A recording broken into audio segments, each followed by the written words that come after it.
Welcome to New Wave Global. I'm Rabia Mehmood. Over the past years, we've seen an uptick in terrorist attacks in Pakistan, most of which were in Khyber Pakhtunkhwa and Balochistan.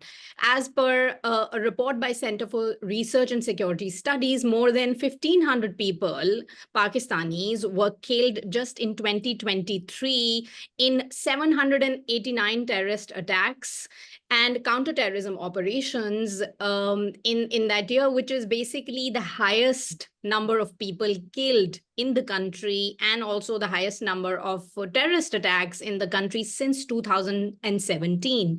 So now we've seen that the United States and Pakistan have come out and issued a joint statement reaffirming that they will continue to cooperate in a bilateral manner on this issue of counterterrorism, on regional security. And it was announced, this was just on May 14th, that over the past 1 year, since March 2023, Pakistan and US have cooperated in a manner that about hundreds of Pakistanis first responders and security officers have been trained by the United States.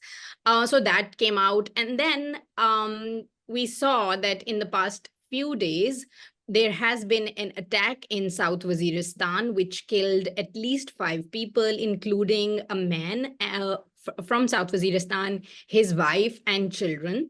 And this was in Tangi Badinzai area. The official statement is that it was an IED, an explosive device, and yet a number of people from the area, which includes political activists, which includes politicians from across the spectrum, not just nationalist politicians or secular politicians, but also the Islamists, everyone is saying that this was a drone strike. So this remains to be seen as to why people have said that, and human rights activists, and they are saying that they have evidence for that. This has just happened. And in a very, very tragic incident in Waziristan, we also saw over the past 1 week, a girls' school was targeted, and it was the only school which was functional for girls in that particular area, which was targeted. So these are the kind of stories which are coming out.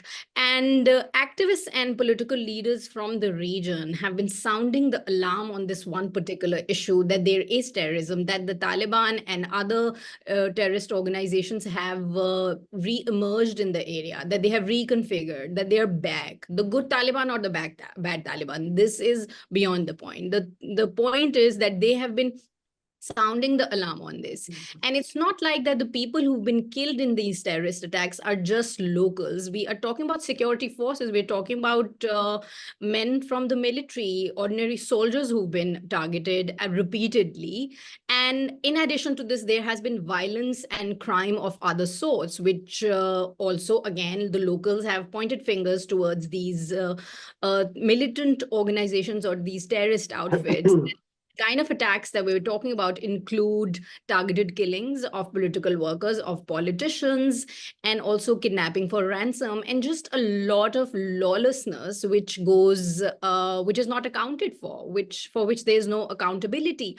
So to speak about all of this, we have a voice, and a very important voice from the ground. We have Mohsin Dawar with us, who is, as we know, a former member of National Assembly, and he's also been a great advocate for human rights of people, not just from Khyber Pakhtunkhwa, but from across Pakistan, but especially from the people of his region. And Mohsin is here, and he's one of the people who've been sounding the alarm on this very particular issue. So we are going to speak to him about what he thinks of all of this.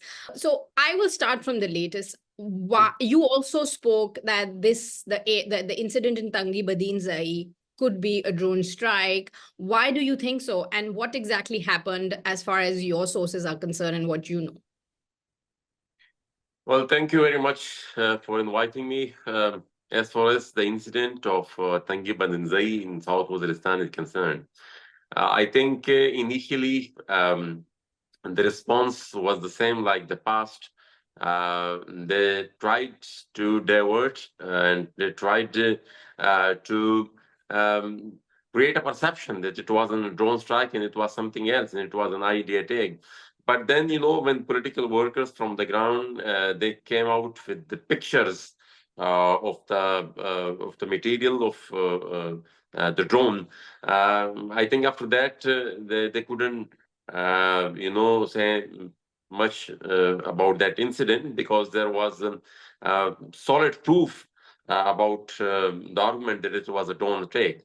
And as you said, that political workers across the spectrum, there was a consensus about amongst them that it was a drone strike.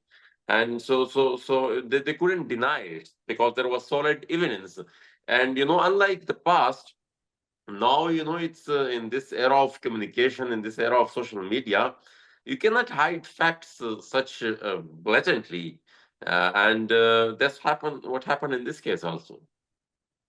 Okay, so yes, we saw that someone has raised it on the floor of the parliament as well, that this incident should be investigated, and people have gone into detail speaking about the victims, right? Because sometimes there is this way you're saying that they by they, I mean the security forces or the authorities are trying to deflect and saying that this was not a drone strike, but there's also a campaign to establish that the person who was targeted was somehow engaged in a militant or a terrorist activity or affiliated with a group. But the point of raising question against a drone strike is not whether the victim was a culprit of any attack. The primary question is that whether it was a drone attack or not, because initially they were denying that also. Secondly, everybody know that person, his entire family was targeted in this drone attack, and he moved from, because most of the areas in Waziristan, people move in winters to other areas and then move back to the areas in summers, and that's what happened in this case also. The entire family, they moved there a few days ago, and he was residing in Deir Ismail Khan. So if there was anything wrong with him, he could have been, easily arrested. In Deir Ismail Khan is a settled, it's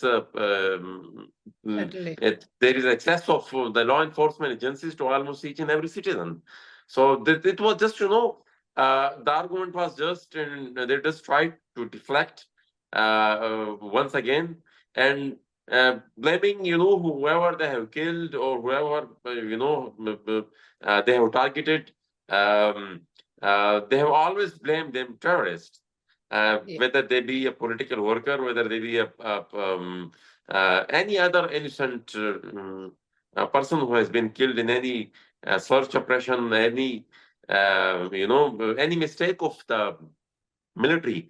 They have been they have termed them as a militants. So this is nothing. There is nothing new about that. Now on to the cooperation between Pakistan and US on regional security, and of course the increase in violence in the area and a lot of target killings. I mean, when I say a lot, there has been significant number of target killings, including of young men from your own party, which is National Democratic Movement, which you set up a few years back. So how do you see the regional cooperation between counterterrorism cooperation between the US and Pakistan? It is something which we have been predicting from the day when Doha Agreement, was written between the US and Taliban. And, right from that day, we have been predicting whatever is happening right now, in not just in Afghanistan, but in Pakhtunkhwa and even sometime in the rest of Pakistan also. Because we were predicting that this is the start of a new proxy game. And with the Doha Agreement, the United States have, a kind of de-recognized the state of Afghanistan. And they have, in other ways, handed over Afghanistan to Taliban. And it is not, they're not doing it for good. So they have their own strategic interest for the future. And this is something which is happening right now, because followed by the incident of takeover of Kabul by Taliban, we have seen that there were talks with the TTP, and under the umbrella of talks, they were brought back and they were allowed to settle across the Khyber Pakhtunkhwa. And the space given was deliberately. And this is why now they have been, they have almost taken over half of the province, and they're gradually, moving to the rest of the areas also. When I say that they have taken over, so they have, it means they have a de facto control of the most of the areas of Pakhtunkhwa, where they can attack anytime anybody, where they can kidnap any time anybody. We have seen that district and session judge, which is, one of a senior position in the judiciary, he was kidnapped in the broad daylight, and then the news are also coming that he was only released after very good money was paid as a ransom.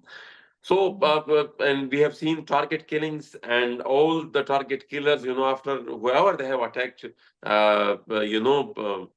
they they have they have escaped, and nobody has been arrested so far. And the police in most of the districts, they have been officially instructed not to come out of their police stations after the sunset. Indifference of the state of Pakistan and the indifference of the security agencies of Pakistan, and the indifference of the political parties, the mainstream political parties of Pakistan, I think this is that is criminal. That I would regard as a criminal negligence, and because whatever is happening right now, and I was the one who have been educating, and I have been raising this throughout the 5 years. And it was the people of the Waziristan and the rest of the areas who resisted, who protested against this, and it was only because of this mass uprising and mass resistance against the militancy that it contained for a very long time. But then there comes a time when their stamina is exhausted, and especially after the fall of the Kabul, when when the militants got a motivation and strength also, and after that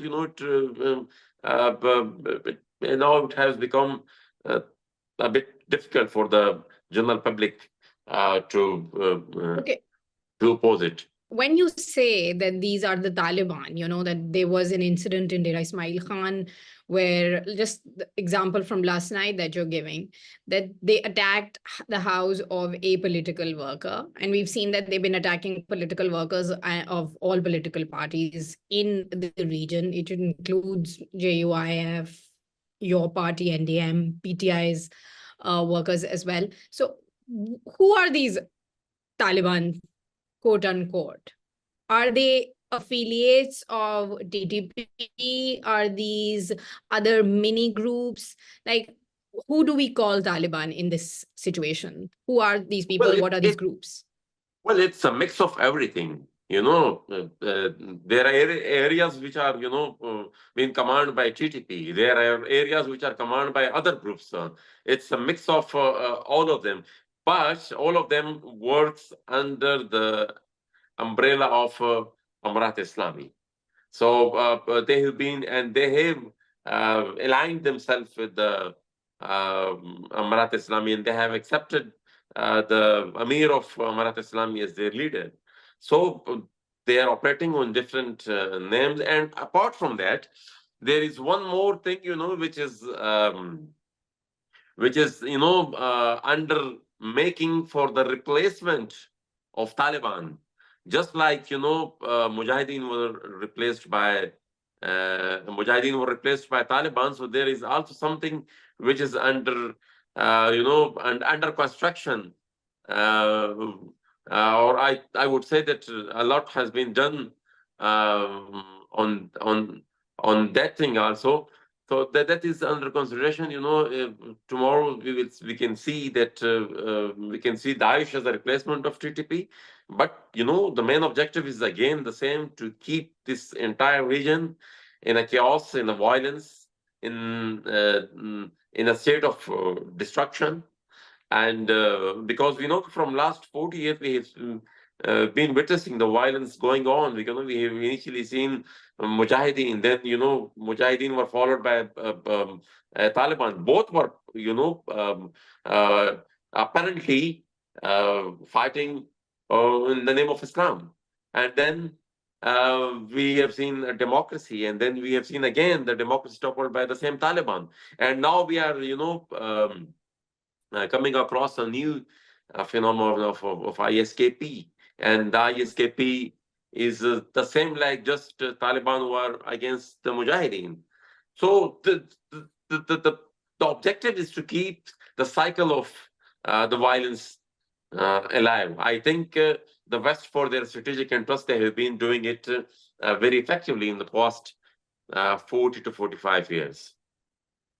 Yeah, but the official statement by the US and Pakistan is that they want to counter terrorism, to carry out counterterrorism operations against the ISKP and TTP, because ISKP for now is an enemy of the state. So that's that. I just want to come back to what Rabia, apparently Taliban were also the enemies of the state. ISKP is also the enemy of the state. But the fact is that both are working for the strategic interests of the West. Secondly, such kind of statements like the one we have seen 2 days ago, we have been, coming across these kind of statements from last to more than 20 years. So there is nothing new about that. And this is something which we have predicted also, when the Doha deal was signed and followed by the events, we have predicted that, they have been creating violence, and then they have been, working to act against that violence. Then they have been again creating violence. Then they have been,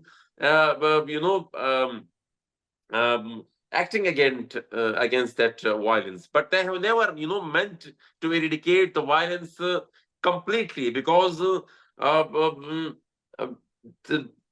during all their presence in Afghanistan, the US, they knew that where Taliban are hiding, where are their safe sanctuaries, from where they have been, coming, from where their tashkils are coming, and from where they are being operated for 20 years, and they knew everything.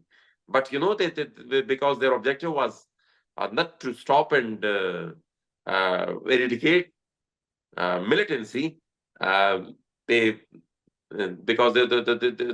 they were needed for the future also, and they have been used right now. Okay, so I want to come back to what you were talking about in terms of the impact on how difficult it is for everyday lives of people.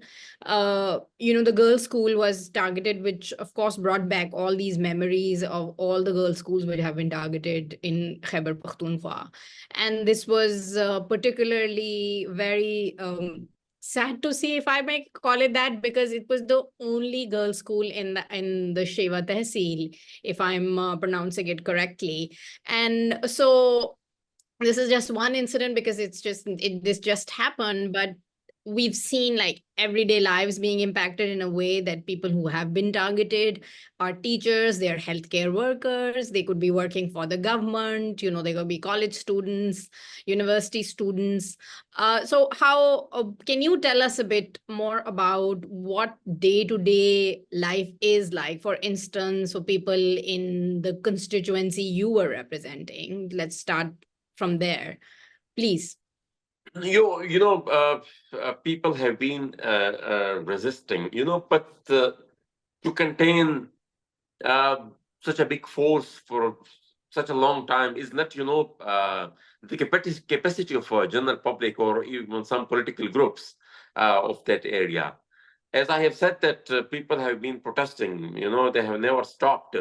Even, after the incident which you have mentioned, when the girls' school, the Afia girls' school, was blown up by militants, on the very next day, the girl students of that school, they protested against it.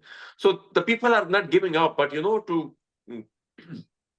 contain and to stop such a something which has been planned internationally, something which has been planned by such big powers.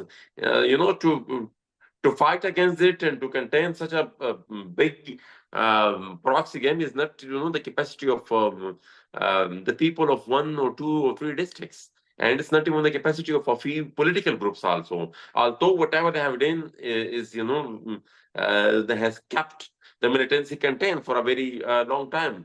Right now, everything is everybody is suffering. The students, they are suffering. The traders, they are suffering. The health professionals, they are suffering. The tribal elders, they are suffering. The political workers have been targeted. So nobody is fair. Everything which can create some sort of news, that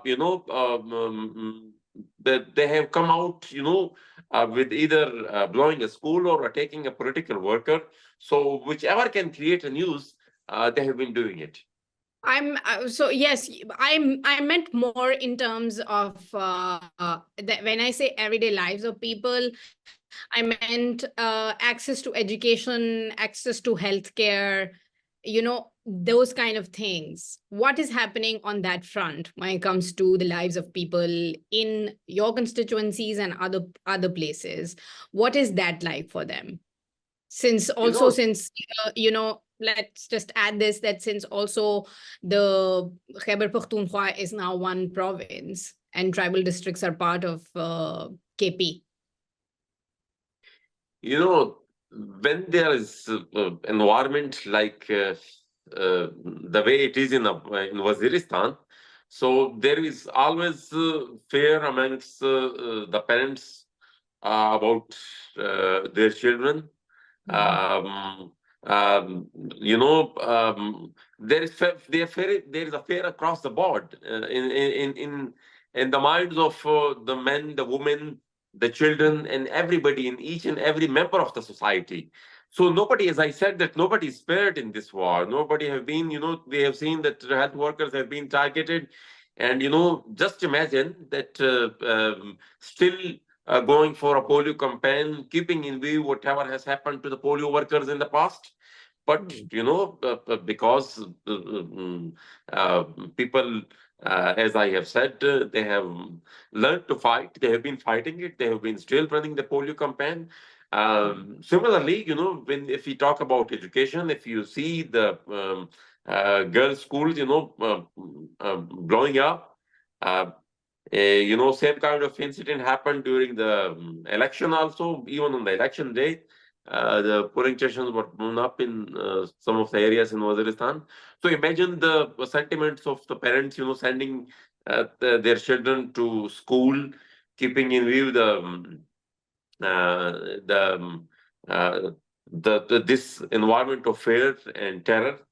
And similarly, we have seen traders being targeted. We have seen tribal areas being targeted. We have seen political workers being targeted. So, as I said, that there is a fear in the society across the board. And everybody knows that nobody is fair. And as you also said, that amongst the political workers, this time nobody is spared.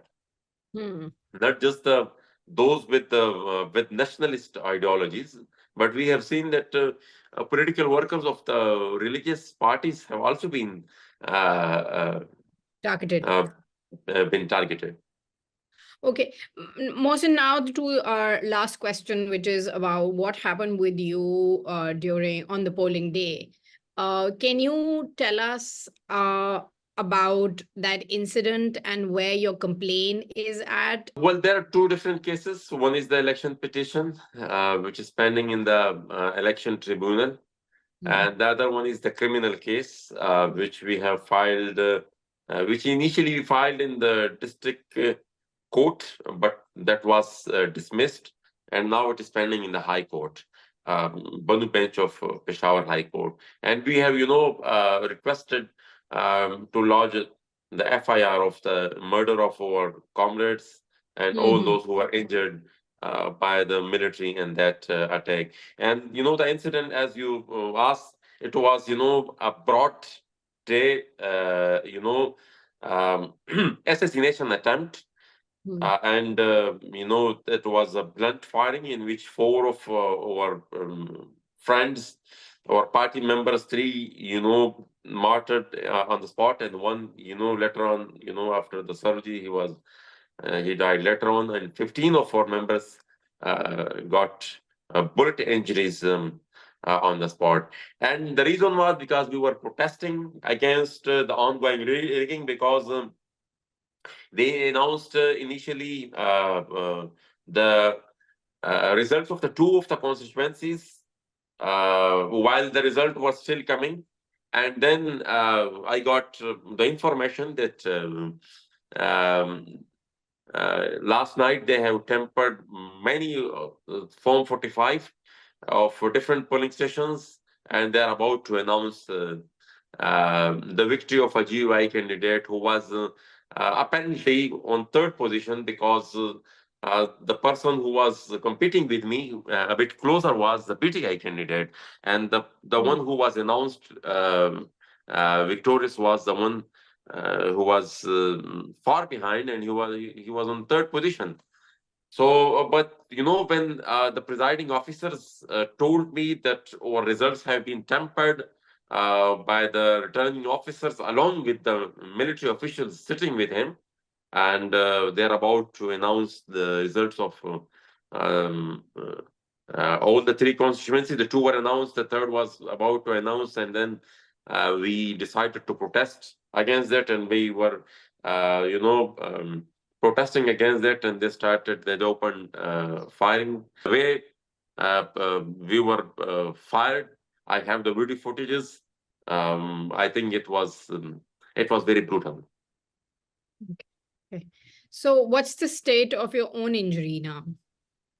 Well, I have almost recovered, and there are still, the entry and exit points. It has left a very big vacuum in my right thigh, but that process is still going on. But the treatment is almost completed, and the wound has been healed.